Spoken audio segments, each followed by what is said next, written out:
À propos de restauration d'église, un joli métier maintenant, celui de tailleur de pierre. Un ancien agriculteur de 82 ans qui s'est découvert une passion pour la pierre à Saint-Rostrenin dans les Côtes-d'Armor. Guénaël Théo, Christian Roche. Elle est l'œuvre de mains expertes, de celle d'Adolphe Godest, retraité de la commune. Jetée à terre lors de l'ouragan de 1987, cette croix retrouve sa place dans ce sous-bois de Rostrenin.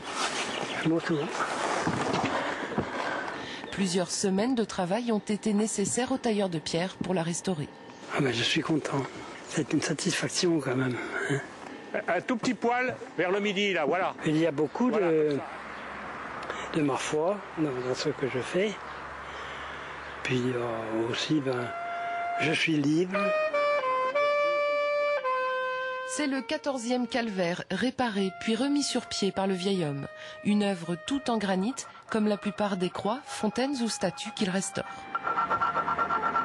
Cette passion pour la pierre, Adolphe Godest l'a découverte à la retraite. Dans son jardin, où il a installé son atelier, il crée pour le plaisir. Cette statue de la Vierge Marie ne rejoindra peut-être pas le patrimoine religieux de la commune. Elle sera pour celui qui la voudra. Hein.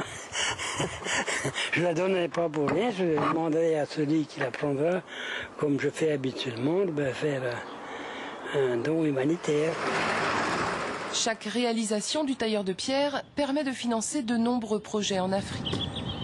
Chaque hameau, chaque village de Rostrenin et des environs révèle le savoir-faire de cet artisan de 82 ans. Cette fontaine, merveille de maçonnerie, est célébrée chaque année lors du pardon. Il y a un mélange, quoi. Il y a du granit, il y a du grès, il y a du schiste. J'ai eu beaucoup de compliments pour cette fontaine, Sainte-Christine. Et j'ai une fille qui s'appelle Christine. Petit passage obligé au hameau de Kermaria.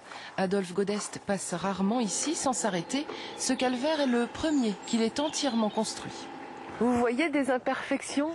Évidemment, je les vois devant moi là. Hein. Mais je ne dis pas. Hein. J'attends que les gens me disent. Si les gens ne me disent pas, c'est que ça ne se voit pas. Ils n'attachent pas le pied à la cale. Ce que je fais, ce sont des témoignages de ma foi. Chacun d'entre nous laisse après lui des traces. Moi, ce sont les calvaires que j'aurais réparés. Des calvaires qui font la fierté des habitants du Centre-Bretagne. Adolphe Godest est heureux. Celui-ci a même été fleuri pour les fêtes de Pâques.